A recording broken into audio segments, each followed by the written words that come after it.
Hello students, how are you? Fine.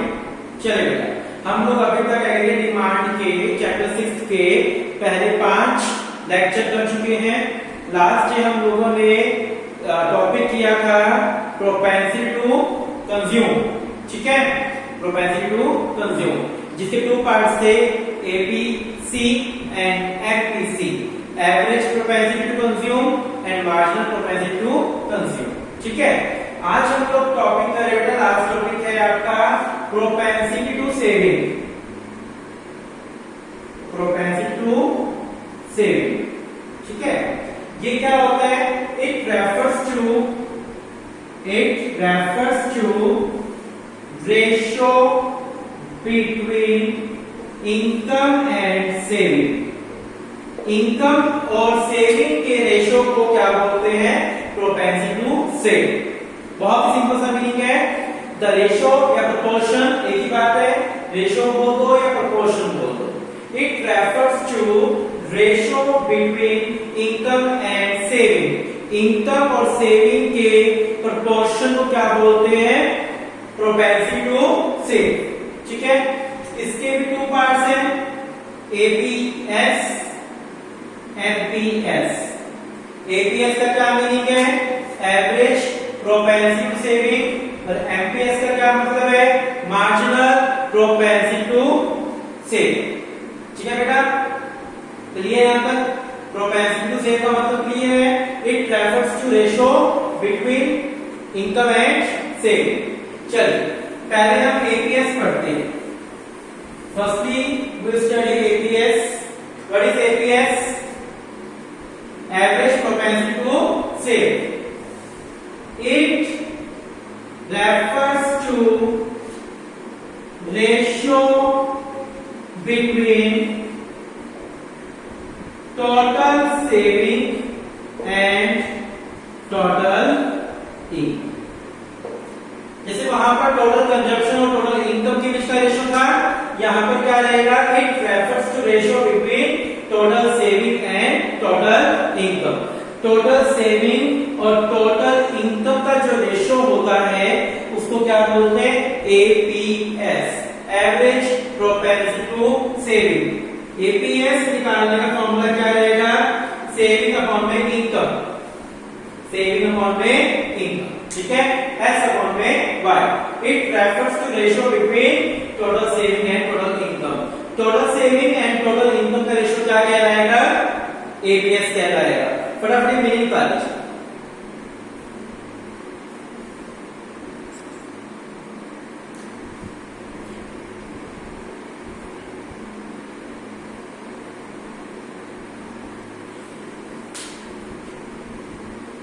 ठीक है बेटा, चलिए देखिए कैसे निकालते हैं एपीएस। आपको क्वेश्चन में क्या दिया है? इनकम दी है, कंजप्शन दी है। इनकम कितनी दी है यहाँ पर? ठीक है, हम लेते हैं 0, 50, 100, 150। इनकम ले ली यहाँ पर। कंजप्शन 20, 60, 100, 140। ठीक है बेटा, चलिए सेविंग कैसे निकलेगी? Income minus consumption, -20, -10, 0। क्लियर है तुम्हें अब बात आपको? चलो अब हमें निकालना है एपीएस। एपीएस का फॉर्मूला मैंने समझाया क्या होता है? एपीएस का फॉर्मूला सेविंग अपॉन में इनकम। सेविंग अपॉन में income, -20 divide by 0, -10 divide by 50, 0 divide by 100, 10 divide by 150। इसको डिवाइड कर लेना कि 0 को 100 से करेंगे तो क्या आ जाएगा? इंफिनिटी। ठीक है, बहुत ही सिंपल तरीका है। सेविंग निकाल लिया आप लोगों ने, saving divide bye income, saving divide bye income, तो आपके पास क्या आ जाएगा? एपीएस आ जाएगा। क्या आ जाएगा बेटा? एपीएस आ जाएगा। ठीक है, क्लियर बात बिल्कुल यहां पर। चलिए आगे,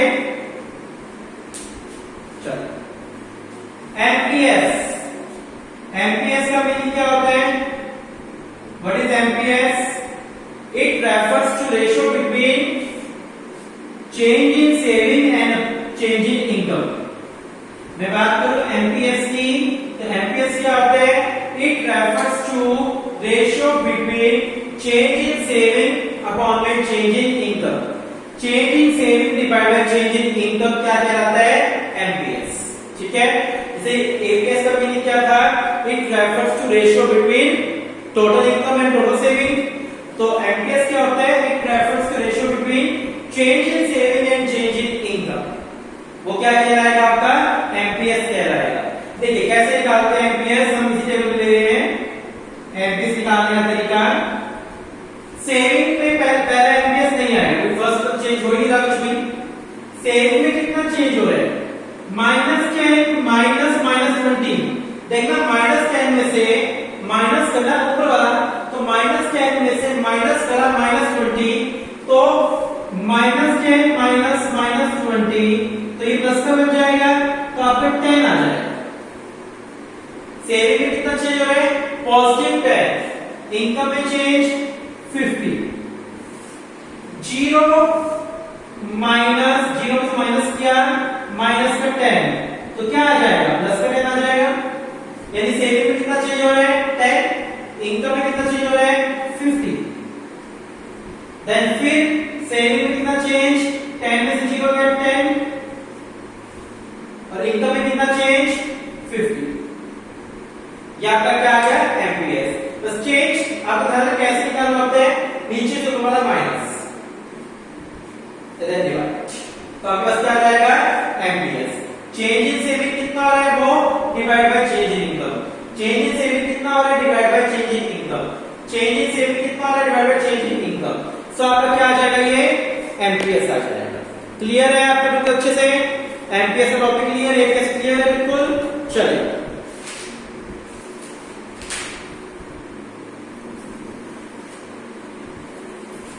यहां मैं आपको कुछ क्वेश्चन करवा रहा हूं ताकि आपको थोड़ा सा प्रैक्टिस हो जाए इन चीजों की। सबने बच्चों ने बुक्स खरीद ली होगी, आपको टीआर जेन की बुक्स अरेंज करनी है अभी तो फिलहाल। देन स्कूल स्टार्ट होगा तो हम लोग एनसीईआरटी भी करेंगे, लेकिन अभी फिलहाल आप टीआर जेन ले लीजिए। बुक्स शॉप्स जो ओपन हो गई है, तो टीआर जेन इजीली अवेलेबल हो जाएगी आप लोगों को। और पुरानी मिलती तो लास्ट एडिशन लें, उससे ज्यादा पुरानी मत लें। ठीक है बेटा? चलिए मेरे पास क्या दिया है? If personal disposable income, income दी है 1000, मेरे को इनकम कितनी दी है? 1000। मेरे पास एक क्वेश्चन है, वो कह रहा है कि इनकम 1000 है और कंजप्शन कितना है? 750। कंजप्शन कितना है? 750। निकालना क्या है मुझे? एपीएस निकालना। एपीएस सिंपल सा क्वेश्चन गिवन है, मुझे इनकम गिवन है, मुझे कंजप्शन गिवन है, क्या निकालने के लिए बोले? एपीएस। तो एपीएस कैसे निकलेगी? सेविंग अपॉन में इनकम, यही होता है ना, सेविंग अपॉन में इनकम। कंजप्शन में से इनकम में से कंजप्शन माइनस कर दो तो क्या आ जाएगी? सेविंग आ जाएगी। सेविंग कितनी आ गई? 250। तो देन पुट कर दो बस 250 डिवाइड बाय 1000.25। आपका क्या आ गया? आंसर आ गया। जो से पूछा आप लोगों से वो आपका आंसर आ गया, इजी था। ठीक है ना? इनकम में से सेविंग माइनस कर दो तो कंजप्शन आ जाएगा, इनकम में से कंजप्शन माइनस कर दोगे तो सेविंग आ जाएगी। कोई भी एक चीज की मुझे जरूरत है तो मैं इनकम में से माइनस कर दूंगा तो दूसरी चीज मेरे पास ऑटोमेटिकली आ जाएगी। Can APS ever be negative? देखो एपीएस नेगेटिव हो सकता है, तो मैं कहूंगा हाँ, क्योंकि एपीएस तो सेविंग, टोटल सेविंग और टोटल इनकम का रेशियो है ना, टोटल सेविंग तो नेगेटिव हो सकती है। ठीक है, एपीएस नेगेटिव हो सकती है। कहते हैं क्या एपीएस नेगेटिव हो सकती है? आप इसको एग्जांपल से समझाओ, बहुत ही इजी है। देखो एपीएस नेगेटिव हो सकती है लेकिन एमपीएस नेगेटिव नहीं हो सकती, क्योंकि जीरो, वही अभी कोई बात आ गई कि जीरो के बाद कुछ ना कुछ तो इनकम होगी।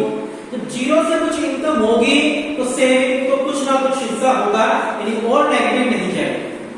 ठीक है, आ रही बात समझ? यानी एमपीएस नेगेटिव नहीं हो सकती क्योंकि जीरो से इनकम में कुछ पॉजिटिव चेंज ही होगा, इनकम में कभी नेगेटिव चेंज नहीं होता।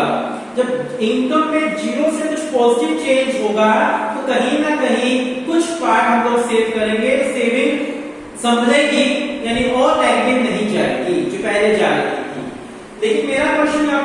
मेरा क्वेश्चन ये है, क्या एपीएस नेगेटिव हो सकता है? तो उसको एग्जांपल से समझाओ। हाँ, एपीएस नेगेटिव हो सकता है। एपीएस नेगेटिव कब हो सकता है? जब हमारी इनकम कम हो और हमारी कंजप्शन ज्यादा। Income 50, consumption 60। देखिए करके, इनकम 50, कंजप्शन 60, ठीक है। तो सेविंग क्या आ जाएगा? माइनस का देना है, इनकम में से कंजप्शन माइनस करी, 50 माइनस 60 माइनस 10। सो इजी, मुझे एपीएस प्रूफ करना है ना, तो एपीएस के मुझे एक सेविंग चाहिए, एक इनकम चाहिए। इनकम की कंजप्शन में एज्यूम करें 60 है, इनकम 50 है, सेविंग कितनी आ गई? माइनस 10। माइनस 10 अपॉन में 50 आ गया नेगेटिव आंसर, आ गया नेगेटिव आंसर। तो बात ध्यान रखना, उसने पूछा क्या है कि क्या एपीएस नेगेटिव हो सकता है क्या? तो आप क्या आंसर दोगे कि एपीएस नेगेटिव हो सकता है। एपीएस नेगेटिव कब होता है? जब हमारी इनकम कम हो और कंजप्शन ज्यादा हो। In that case he negative हो सकता है, लेकिन एमपीएस कभी भी नेगेटिव नहीं हो सकता, ठीक है। चलिए नेक्स्ट क्वेश्चन मेरे पास थ्योरम बेस्ड क्वेश्चन है मेरा, थ्योरम बेस्ड क्वेश्चन। ये थ्योरम बेस्ड क्वेश्चन क्या है? मुझे क्या गिवन है? APC plus APS, APC plus APS equal to 1। ये प्रूफ करना है, ये थ्योरम है, मुझे इसको प्रूफ करना है इक्वल टू 1। कैसे करेंगे? हम लेफ्ट हैंड साइड ले रहे हैं, जैसे डायरेक्ट करते हैं left hand side, right hand side, तो हम लोग लेफ्ट हैंड साइड ले रहे हैं। एपीसी को मैं क्या प्रूफ कर सकता हूं? सी अपॉन में y। एपीएस को मैं क्या प्रूफ कर सकता हूं? s अपॉन में y, ठीक है ना। y कॉमन आ गया है दोनों में, c प्लस s। अभी आप इस चैप्टर पढ़ के आए हो, सबसे पहला टॉपिक जो था y equal to c plus s। Income के दो ही यूज होते हैं, कंजप्शन और सेविंग, यानी c plus s equal to y, यानी y अपॉन में y equal to 1। Hence proof, ठीक है। अगेन देखो इस क्वेश्चन को कि APC plus APS equal to 1 आपको प्रूफ करना था। एपीसी को हम क्या प्रूफ कर सकते हैं? सी अपॉन में y। एपीएस को हम क्या प्रूफ कर सकते हैं? एस अपॉन में y। इन दोनों का y नीचे कॉमन आ गया, c plus s, c plus s, c plus s आ गया, c प्लस s। अब देखिए बेटा यहां पर c plus s, c plus s को हम क्या लिख सकते हैं? y इक्वल टू y, मैंने y लिख दिया, यहाँ पे y equal to y equal to 1, y upon में y equal to 1। Hence proof. Clear है? Got it? अच्छे से देख लीजिए प्लीज।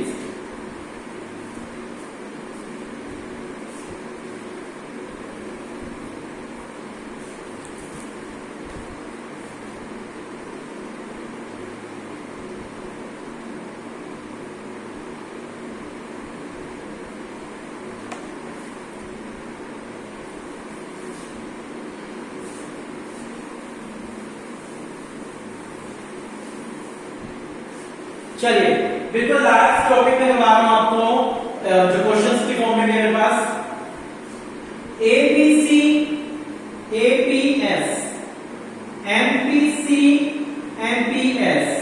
अभी तक ये चार चीजें आप पढ़ चुके। एपीसी क्या होता है? Ratio of consumption and income. APS क्या होता है? Ratio of saving and income. MPC क्या होता है? Change in saving, consumption, change in income. MPS क्या होता है? Change in saving, change in income. यही होता है ना, ये आपने अभी तक पढ़ लिया, ठीक है बेटा। अब मेरा क्वेश्चन क्या है कि क्या एपीसी, क्या आपकी कंजप्शन कभी नेगेटिव हो सकती है? नो, एपीसी कभी नेगेटिव नहीं हो सकती। एपीसी नेगेटिव क्यों नहीं हो सकती? क्योंकि कंजप्शन है बेटा, यहाँ पर कंजप्शन कभी भी नेगेटिव नहीं होती। मैं इनकम जीरो कर रहा हूं, मैं इनकम जीरो कर रहा हूं तो भी मेरी कंजप्शन पॉजिटिव थी। बहुत ही लॉजिकल बात है, इस पर ध्यान से ब्रेन लगा के आपको समझना है। टेबल याद करो, 0, 50, 100, 150, 20, 60, 100, ठीक है, 140। मेरी इनकम जीरो थी, वहां पर भी मेरा कंजप्शन 20 था, यानी नेगेटिव तो नहीं था ना। जहां मेरी इनकम जीरो थी वहां मेरा कंजप्शन 20 था, यानी उस वहां ध्यान को कहीं पर भी नेगेटिव नहीं आया था। So APS can never be negative, can never be negative, ये नेगेटिव नहीं हो सकती, ठीक है। यानी ये नेगेटिव नहीं हो सकती। एपीएस नेगेटिव हो सकती है, बिल्कुल एपीएस नेगेटिव होती है। देखो कैसे, जहां मेरी इनकम 0 थी, मेरी कंजप्शन 20 थी, तो मेरी सेविंग क्या थी -20। मेरी सेविंग क्या थी -20 अपॉन में 0। ठीक है, सो एपीएस नेगेटिव हो सकती है। एमपीसी या एमपीएस ये दोनों ही कभी भी नेगेटिव नहीं हो सकती। एमपीसी और एमपीएस दोनों कभी भी नेगेटिव नहीं हो सकती। ये दोनों कभी भी नेगेटिव क्यों नहीं हो सकती? क्योंकि वही बात है कि 0 से कुछ पॉजिटिव चेंज होगा, कुछ नेगेटिव नहीं होता। इनकम 0 से कुछ पॉजिटिव चेंज होगा और ये चेंजेस होते हैं दोनों, तो यहाँ पर नेगेटिव होने के चांस नहीं है। ठीक है, इन चारों में से सिर्फ एपीएस नेगेटिव हो सकती है, एपीसी, एमपीसी, एमपीएस नेगेटिव नहीं हो सकती। आई होप कि आपको चैप्टर बहुत अच्छे से क्लियर होगा। आपको चैप्टर बहुत अच्छे से क्लियर करना है। अभी मैं आपको इस चैप्टर पे 2 वर्कशीट्स दूंगा, कल और परसों। आपको दोनों दिन वर्कशीट्स करनी है, देन हम लोग नेक्स्ट चैप्टर स्टार्ट करेंगे। ठीक है, इस चैप्टर को बहुत अच्छे से कर लो, कोई भी डाउट हो ले लो। लगभग आप बहुत अच्छे से पढ़ रहे हो। मैक्रो इकोनॉमिक्स आपकी काफी हद तक हो चुकी है। जो भी सिचुएशंस है, जैसे भी सिचुएशंस है, वो हमें हैंडल करनी पड़ेगी। लेकिन आप अपनी स्टडी का लॉस ना करें। हम बहुत ही बेहतरीन तरीके से आपको पढ़ाया जा रहा है। फुल कोशिश की जा रही है कि जैसा क्लासरूम में पढ़ाया जाता है वैसे ही पढ़ाया जाए। जितना आपको करवाया जा रहा है उतना आप बहुत अच्छे से करें, तो कुछ भी आपको बताने की जरूरत नहीं होगी। ठीक है।